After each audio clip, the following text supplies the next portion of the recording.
নমস্কার বন্ধুরা, পপ কিচেনে সবাইকে স্বাগত।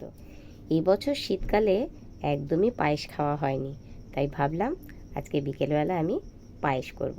তার জন্য নিয়ে নিয়েছি দুধ, আর দুধের মধ্যে দিয়ে দিয়েছি গোবিন্দভোগ চাল।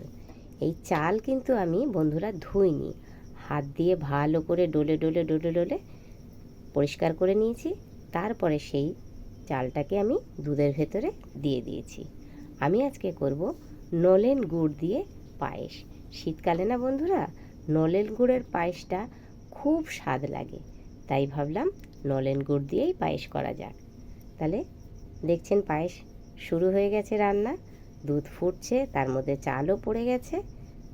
হতে থাকুক বন্ধুরা। আমি কিন্তু নিয়েছি 1 লিটার দুধ, আর তার মধ্যে দিয়েছি 50 গ্রাম মাত্র গোবিন্দভোগ চাল। বন্ধুরা ঘন ঘন নেড়ে দিতে হবে যেন নিচে না লেগে যায়। এবার আমি দুটো এলাচ ফাটিয়ে দিয়ে দিচ্ছি এর মধ্যে। কাজু আমি আগেই দিয়ে দিয়েছি। এবার আমি ধুয়ে রাখা কিশমিশগুলো দিয়ে দিচ্ছি।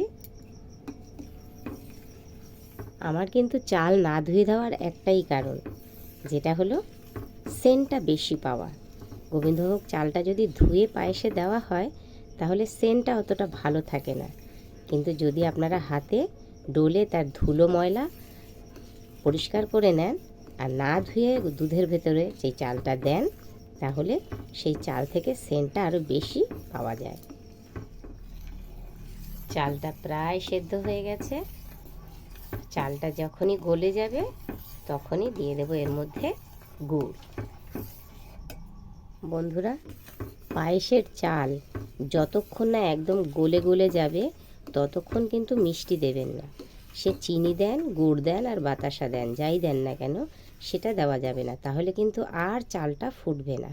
তাহলে যেই রকম পজিশানে ছিল ঠিক সেই পজিশানেই থেকে যাবে, আর চালটা গলবেও না, ফুটবেও না।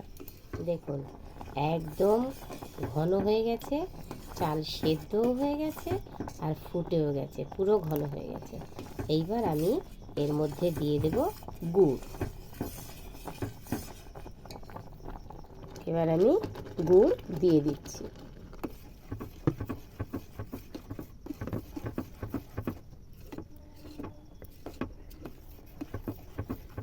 এই দেখুন পায়েস পুরো কমপ্লিট, একদম ঘন হয়ে গেছে। এই যে এবার আমি নামিয়ে নিচ্ছি।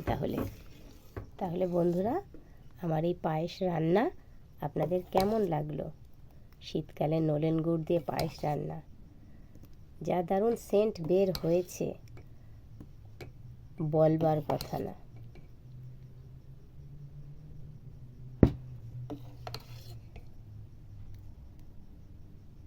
এক জিনিসের কত নাম, কেউ বলে মিষ্টান্ন, কেউ বলে পায়েস, আবার অনেকে বলে ক্ষীর। তাহলে আমার এই পায়েস রান্না আপনাদের কেমন লাগলো? ভালো লাগলে অবশ্যই কমেন্ট করে জানাবেন, আর এইভাবে তৈরি করে খাবেন। আর ভালো লাগলে লাইক করবেন, শেয়ার করবেন, আর সাবস্ক্রাইব করতে ভুলবেন না। তাহলে আজকের মতন এই পর্যন্ত, টাটা।